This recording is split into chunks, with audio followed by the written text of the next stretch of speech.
Eddie Fishman of the Council on Foreign Relations had this to say in anticipation of this meeting, that Trump enters this summit with Xi Jinping on the back foot, trapped in a war in the Middle East. Xi, meanwhile, stands to benefit. Eddie joins us now for more. Eddie, good morning. Good to see you, John. Let's set the stage. Why do you believe that Xi stands to benefit from this conflict in the Middle East? Well, look, if you go back to Trump's first term, Trump was the one who pivoted U.S. relations toward China. We had, for decades, been trying to accommodate China, bring China into the international system. During his first term, he tried to pressure China into making real structural changes in the economy. Well, you just heard Anne-Marie right now. All we're trying to do now is get them to buy soybeans, beef. This doesn't sound like fundamentally changing how China treats intellectual property. And then to the Iran war, the U.S. is completely bogged down in a war in the Middle East. I know Trump wants to change the channel, which is a big reason I think he went forward with this summit. But look, China has a huge stockpile of oil, 1.5 billion barrels, and they're the world's leader in clean energy technology. So they're actually coming out of this war looking pretty good. You've talked about deploying leverage without losing leverage altogether. I found that line really interesting. Can you describe what you meant by that? Yeah, so look, there's a clear phenomenon we see when you weaponize these choke points in the global economy, be it a geographic choke point like the Strait of Hormuz or the dollar. When you use them against adversaries, other countries take steps to insulate themselves, right? As the U.S. has been weaponizing the dollar, other countries have been trying to build workarounds.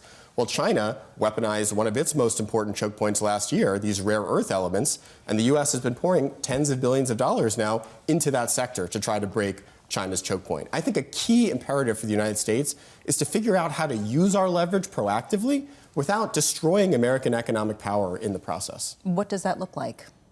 I think we need to set guardrails in terms of how we use economic power. Against China, frankly, I'm not so worried about guardrails because I think Trump has actually been a bit gun-shy, right? The main tool he's used against China in his second term has been tariffs. He peeled back the tariffs in response to China's rare earth restrictions. And to the point about Jensen Huang, we've even now been pulling back our restrictions on semiconductor sales to China. So I think that with China, if we're really going to try to reestablish some level of deterrence in the relationship, we actually have to start thinking about, are there other ways for us to use financial sanctions, for instance? What's interesting about the coterie of different executives who are joining President Trump on this trip is that we used to talk about the diplomatic approach from U.S. government versus corporate diplomacy. It seems like those two are coming together. What's the significance of that? Well, look, in some ways it's not a terrible thing because we are living in an age of economic warfare. And if you're going to figure out ways of how to use trade as both a carrot and a stick, and finance as well, it's important to have business in the room. At the same time, I don't think Jensen Huang has played a particularly productive role in U.S.-China relations over the last year. I was in Washington on Monday, and I'll say, talking to folks in the national security community, even people in the White House, there was actually a big sense of relief that Jensen was not on the manifest on the trip. And I know there's a collective panic last night when everyone saw that he showed up in Alaska. And I think that's because there's really no good national security reason for us to sell advanced semiconductors to China. That is giving China ammunition for them to catch up to us and maybe surpass us in artificial intelligence. The only reason we're doing that is because Jensen Huang wants to do it for NVIDIA's sake. Doing that behind closed doors, making that argument behind closed doors is one thing. You expect people to lobby on behalf of their company. I've got all that. From a PR perspective, and we talked about this yesterday, this is a really awkward picture, I think, for the company, for NVIDIA. Now, it's his company, he's the boss. But I do think it gets increasingly awkward as he makes a push for something, to Eddie's point, that is difficult to justify from a national security perspective. Well, his point is that this is actually a choke point that if the U.S. goes too hard on, to use Eddie's language, then they will just shift to other chips. They will develop their own, or they will become the gold standard around the world. And so that for the U.S. to remain supreme, to keep its supremacy, it needs to have its chips being deployed in the Chinese technology ecosystem.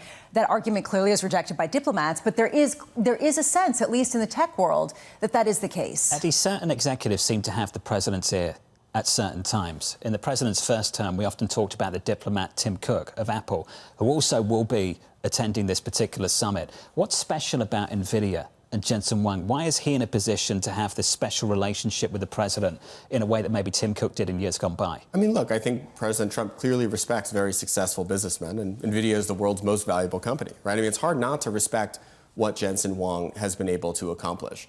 I just think the issue comes down to the fact that the argument that Lisa, you just made, which, I mean, has some intellectual merit, we should take it seriously. If you look at the data, though, NVIDIA is producing or designing 85% of the advanced AI chips in the world.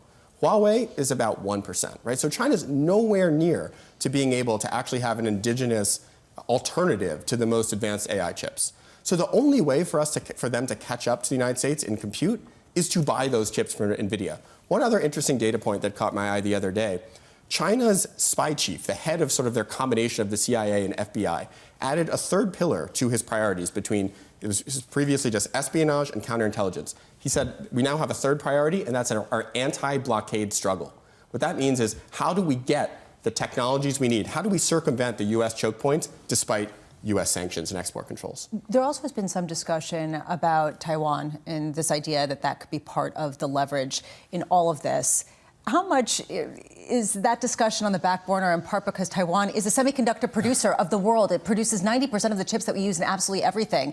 At the same time that people are speculating that China wants at least less U.S. involvement and protection in turn for some other kind of exceptions. Well, look, I mean, to your point earlier that, you know, markets may rally on news that Jensen is on the trip. I worry that if Trump actually does start talking about arms sales, you might have the actual opposite reaction, because any sort of sense that Trump is going easy on Taiwan, that there's not going to be deterrence, that's going to be a sort of a blinking green light for Xi that maybe now is the time to act against Taiwan. So I worry about this coming up. I'm not sort of in worst case scenario mode yet, just because we don't know exactly what's going to play out. But it's clear that one of Xi Jinping's major goals this year is to change U.S. policy on Taiwan, which sounds subtle from we do not support Taiwan independence to we actively oppose Taiwanese independence. But that would be a major shift that, you know, in policy that's prevailed for half a century. We've heard some conflicting rhetoric from the president on this issue. Do you expect any kind of carrots that the U.S. extends with Taiwan in the focus? You know, look, if I have to play sort of crystal ball, and like we have a day to find out, so you can tell me if I'm wrong when we talk next time. I don't think there's going to be major fireworks coming out of the summit. I really think Trump's goal is to change the channel from Iran to this big victory of getting the Chinese to buy our soybeans, buy our beef, buy our Boeings, the 3 Bs, or 4 if you want to add Board of Trade, which whatever that means. But I don't think you're going to see major concessions on NVIDIA or on Taiwan, but you know, I could be wrong. The market changed the channel a long time ago. So on that front, he's benefited from that. But the Strait of Hormuz is still blocked. There's still a blockade. And it doesn't matter how many officials you go to Beijing with, a delegation like we've never seen before for a meeting with the Chinese leader, that is still the case.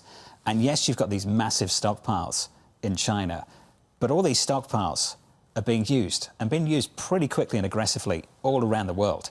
At some point, you've got to address the issue at hand. How difficult is it going to be to address that issue? Well, John, I think you actually hit the nail on the head of something I've been thinking about. There's this sort of this irony right now in that the oil price spike has not been nearly as bad as we thought it would be, largely because of these buffers, right? China has huge stocks. The U.S. has been releasing record amounts from the Strategic Petroleum Reserve, and we also have U.S. private oil companies increasing exports from inventories. We have record U.S. exports. But what that means is, because the oil price has not gone to $150 or $200 a barrel, Trump has less of an incentive to actually take a deal.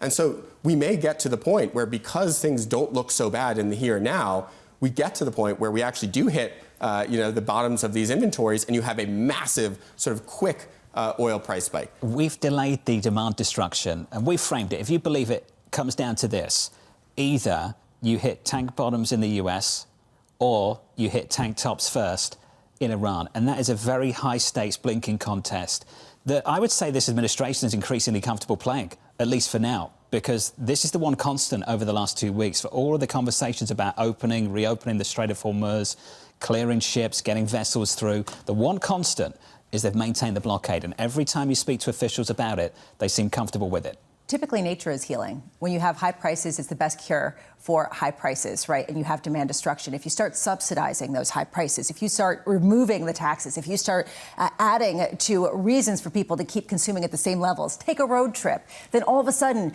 you are kind of going against yourself, at least in the long term. Eddie, it's good to see you. Thanks for being here. We appreciate it. Eddie Fishman there, the Council on Foreign Relations and the author of Chokepoints. What a timely publication in the last year or so. American Power in the Age of Economic Warfare.